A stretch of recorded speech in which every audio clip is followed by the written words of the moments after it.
Have you ever wondered how far humans have gone in the name of justice? Not modern justice with courts' rights and due process. I'm talking about the kind of justice that existed long before police stations, before written laws, and before we agreed on what fair even means. The kind of justice where fear wasn't a side effect, it was the method. Across thousands of years, rulers, empires, and entire civilizations crafted punishments that were more than just sentences. They were messages, warnings, performances. They were designed to burn themselves into the memory of everyone who watched. Some were symbolic, some ritualistic, and some so brutal that even reading about them today feels unreal. And yet, every one of them tells a story.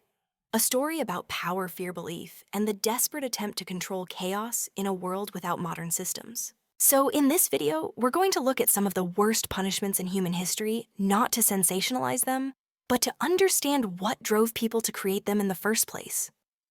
No jargon, no complicated theory, just plain clear explanations of how these punishments worked, where they came from, and what they reveal about the societies that used them.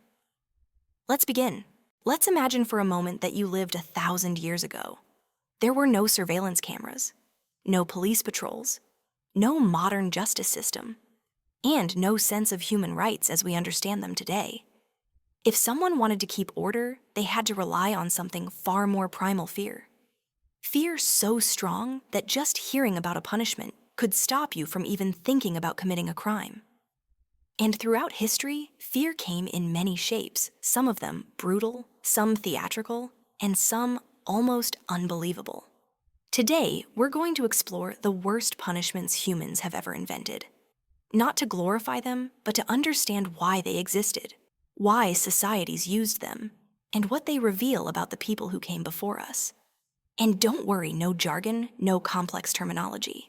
Just history told plainly and explained clearly. So let's start with a simple question. Why were ancient punishments so extreme? In the modern world, a punishment is meant to correct behavior, protect society, and sometimes rehabilitate the offender. But in ancient times, punishment had a different job. It had to scare people into behaving, and it had to do it loudly.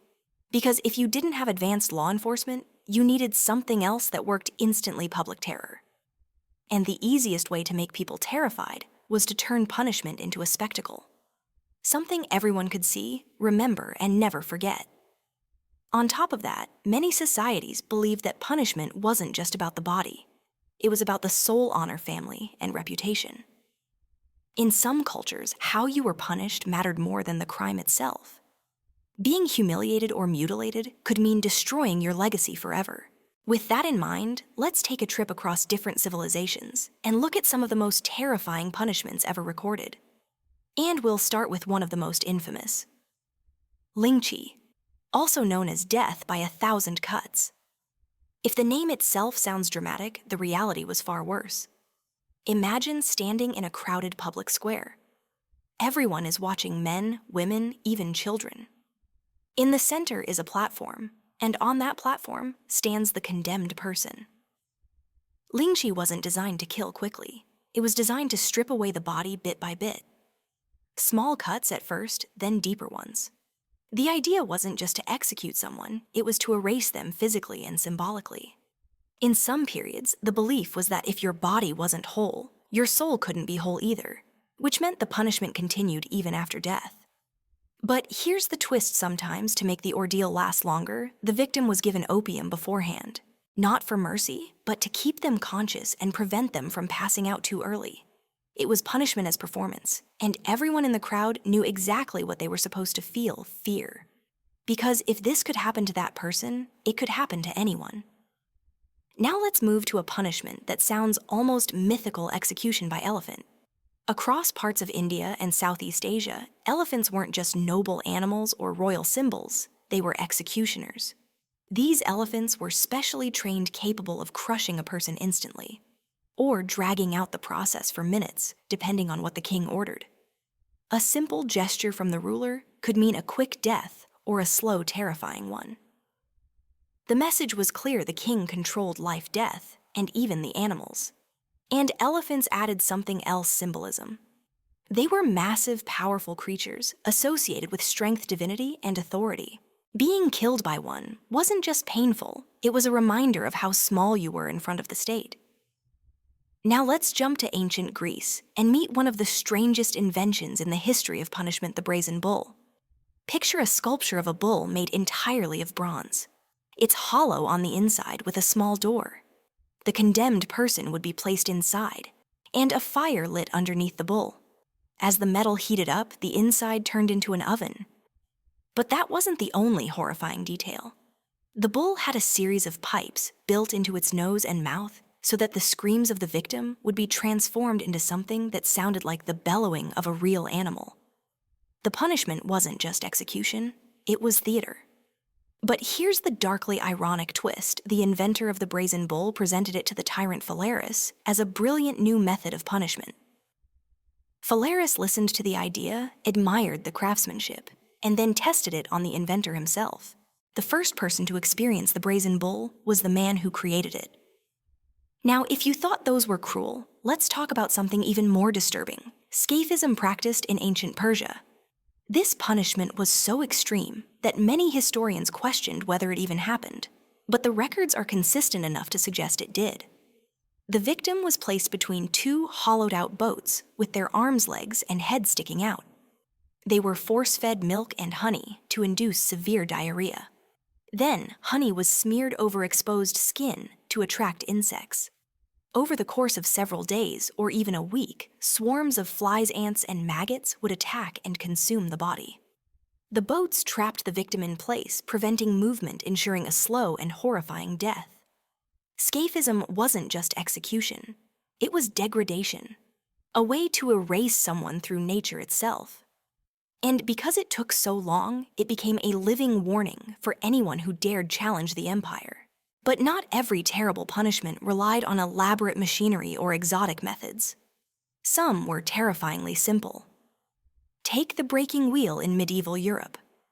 The idea was straightforward. The victim was tied to a wheel, and their limbs were smashed with a heavy metal bar as the wheel turned. Each bone broke in sequence: legs first, then arms, then ribs. In some cases, the person was left on display afterward, tied to the wheel as a reminder of what happened to criminals. Interestingly, this punishment came in two versions: the quick one, where the executioner aimed for vital organs, early causing death within minutes, and the slow one where they carefully avoided fatal blows, prolonging suffering for hours. It all depended on what message the authorities wanted to send. Then there's one of the simplest yet psychologically devastating punishments: being buried alive. And this appeared in many cultures. Sometimes the entire body was buried. Sometimes just the torso or head was left above ground. In some variations, victims were given a narrow bamboo tube to breathe through, supposedly as a mercy. But in reality, it just extended the horror. This punishment was often used not just for criminals, but for people who violated strict religious or social codes. The idea was to let the earth itself swallow them, symbolizing purification or the erasure of sin. Now, after hearing all these examples, you might be wondering, why did societies invent punishments like this? Why didn't they just execute people quickly? The answer lies in what all these punishments have in common. First, they were public. These weren't quiet, hidden procedures. They were meant to be witnessed, a kind of social theater. People didn't just punish the criminal, they educated the crowd. They reinforced the idea that order must be maintained at any cost. Second, these punishments weren't just about killing. They were about symbolism. Destroying a body was often seen as destroying honor status or the chance of a peaceful afterlife. Punishment was spiritual as much as physical. Third, they reveal something uncomfortable but important about human nature. When societies feel threatened by crime, rebellion, or instability, they tend to become more brutal. Extreme punishments often appear in eras where the government is weak or the rulers feel insecure. Violence becomes a shortcut for control. And finally, these punishments show how far we've come. As horrifying as they are, they remind us that progress isn't just about technology. It's about values. Today, we take concepts like human rights for granted. We believe that even people who commit crimes shouldn't suffer endlessly. We see punishment as a process, not a spectacle. That didn't happen overnight. It's the result of centuries of trial-error cruelty and eventually empathy. So what should we take away from all of this? That history is full of inventions, some brilliant, some terrifying, and some almost unbelievable. And that the worst punishments ever created say more about the societies that used them than about the criminals who suffered them. But there's one more question to think about before we end. If these punishments were designed to control people through fear, what does it say about a society when fear is the main tool for keeping order? And what does it say about us today that we look back at these methods with shock, disbelief, and sometimes curiosity? If you'd like, in a future video, we can explore something even darker. The punishments that weren't just physically painful, but psychologically engineered to be worse than death itself.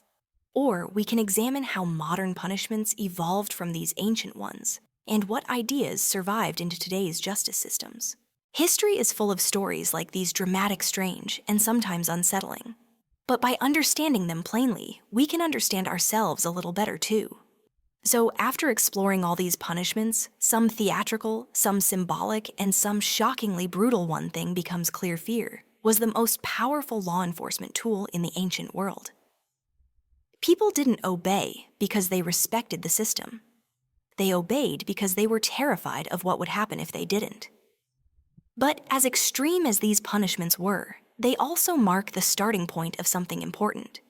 They show how humanity has slowly moved away from cruelty as policy and toward ideas like fairness, dignity, and rehabilitation.